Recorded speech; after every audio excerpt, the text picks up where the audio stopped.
Ruang. Oke, Resita Fitri, ya. Apakah Anda siap untuk diujikan skripsinya? Siap, Pak. Oke, silakan Anda berdoa dulu. Silakan berdoa dulu.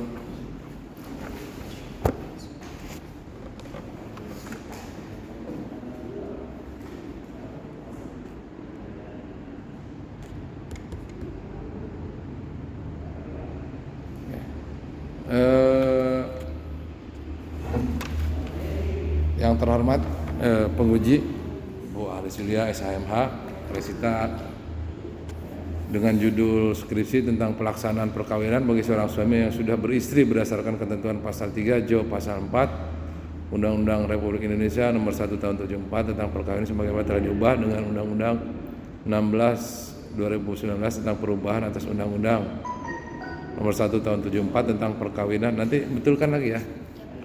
Itu agak pakai spasi ya. Iya, spasinya.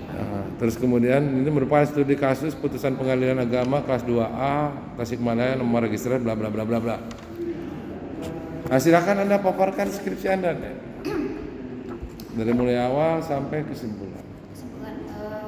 Baik, sebelumnya terima kasih kepada Pak Hendra dan juga Bu Alis yang telah memberikan saya kesempatan untuk mempertanggungjawabkan skripsi yang telah saya buat. Baik, di sini saya akan memaparkan tentang skripsi yang saya buat, yaitu yang berjudul tentang pelaksanaan perkawinan bagi seorang suami yang sudah beristri berdasarkan ketentuan pasal 3 junto pasal 4 Undang-Undang Republik Indonesia nomor 1 tahun 1974 tentang perkawinan dan sebagaimana telah dirubah dengan Undang-Undang nomor 16 tahun 2019 tentang perubahan atas Undang-Undang nomor 1 tahun 1974 tentang perkawinan. Dan studi ini diambil dari putusan Pengadilan Agama kelas 2A Kota Tasikmalaya dengan nomor register 1872 PDTG 2017 PATMK. Berdasarkan hasil penelitian saya, jadi alasan saya untuk mengambil judul skripsi ini yaitu di mana pelaksanaan perkawinan bagi seorang suami yang sudah beristri itu seharusnya dilakukan berdasarkan ketentuan pasal 3 dan pasal 4 ya Pak ya.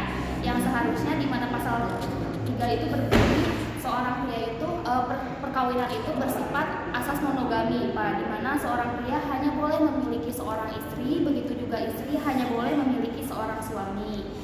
Dan apabila harus diadakan pernikahan melebihi satu istri, jadi harus dilaksanakan pengadilan memberikan izin dan dikehendaki oleh pihak pengadilan setempat. Dan juga pasal 4 berbunyi permohonan pengadilan harus dilakukannya permohonan pengadilan setempat, yaitu atau istri tidak menjalankan kewajiban, atau istri cacat atau memiliki penyakit, dan istri tidak dapat melahirkan keturunan, itu baru boleh dilaksanakan perkawinan. Namun berdasarkan studi kasus ini terdapat kejanggalan Pak, di mana dari putusan yang saya ambil telah terjadinya pembatalan perkawinan sesungguhnya gitu. Terjadinya pembatalan perkawinan di mana seorang tergugat satu itu melaksanakan perkawinan dengan tergugat dua dengan memalsukan identitas, yaitu di sini juga sudah kelihatan ya. Jadi pelaksanaan pernikahan ini tidak sesuai dengan ketentuan pasal 3 dan pasal 4, di mana pernikahan itu dilaksanakan tapi tidak berdasarkan hukum yang berlaku. Tergugat satu memasukkan identitas dengan cara KTP-nya dirubah menjadi belum kawin, yaitu tergugat dua melaksanakan pernikahan, dan beberapa bulan kemudian adalah temuan istri dari tergugat satu datang ke KUA Tawang Kota Tasikmalaya tepatnya, dan menunjukkan surat-surat yang surat pernikahan dengan tergugat satu, di mana tergugat satu itu ternyata sudah melaksanakan pernikahan sebelumnya. Nah, di sini saya mengkaji ya Pak dan Bu. Di sini saya mengkaji bahwasannya pelaksanaan pernikahan ini tidak sah di mata hukum seperti itu. Yang harusnya jika ingin tergugat satu melaksanakan pernikahan harusnya sesuai dengan pasal 3 dan pasal 4, ini malah Apa bunyi pasal 3 pasal 4 ini? Bunyi dari pasal 3 dan pasal 4, seorang pria hanya boleh memiliki seorang istri dan seorang istri hanya boleh memiliki satu orang suami. Dan kemudian pengadilan bisa memberi izin atas dikehendakinya pihak tersebut. Pasal 4 berbunyi, permohonan pengadilan setempat, istri tidak dapat menjalankan kewajiban, istri memiliki cacat atau penyakit, dan istri tidak dapat melahirkan keturunan. Jadi pasal 4 itu lebih kepada alasannya ya. Ya. Alasan kenapa misalnya bisa diadakan isbat persetujuan Ya, pernikahan seperti kedua. itu. Kenyataannya Ya, namun pada kenyataannya tidak berkaitan dengan alasan tersebut, bahkan tidak memiliki izin dari pengadilan, tidak memiliki izin dari istri pertama. Jadi dilaksanakan pernikahan seolah-olah beliau tidak tergugat tidak pernah menikah. sebentar. Jadi si suami atau si laki-lakinya melakukan pernikahan kedua tanpa sepengetahuan istri pertama. menurut Anda tadi disatakan bahwa perkawinannya tidak sah di mata Iya. hukum. Loh, emang syarat sah perjanjian itu syarat sah pernikahan itu persetujuan ada di situ syarat sah pernikahan atau rukun nikahnya ada persetujuan? Kalau menurut yang saya baca itu berdasarkan kompilasi hukum Islam itu tidak sesuai, Pak, gitu. Enggak, maksudnya syarat sah pernikahan itu ada berapa, Pak? Berapa? Rukun nikah itu kan saksi, wali, kedua mempelai, ijab, Iya. ijab kabul kan gitu. Iya. Terus Iya, maksudnya pernikahannya sah, Pak, dia dilakukan. Namun setelah terjadi temuan si tergugat satu itu ternyata sudah menikah, jadi merugikan tergugat dua. ini menarik, Bu. Nah, jadi karena ada bukan dua aturan yang berbeda.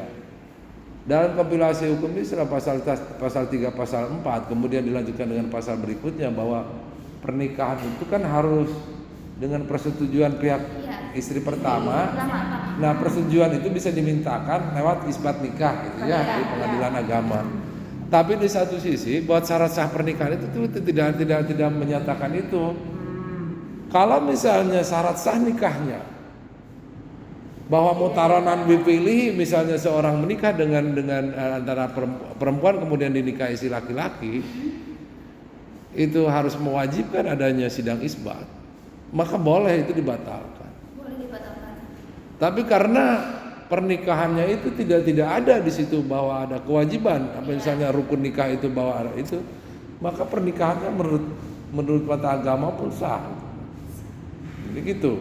Cuman gitu kan, bahwa pernikahannya karena menyembunyikan asal usul pernikahan, maka menjadi rusak gitu kan. Menjadi rusak lah, bukan tidak sah, menjadi rusak lah, cacat lah gitu kan, gitu aja. Ya, tidak sempurna ya, Pak. Tidak sempurna itu kan. Nah, tapi kalau menurut kamu bahwa kamu berkeyakinan bahwa pernikahan keduanya si suaminya dengan si itu tidak sah, ya sah-sah saja, boleh saja.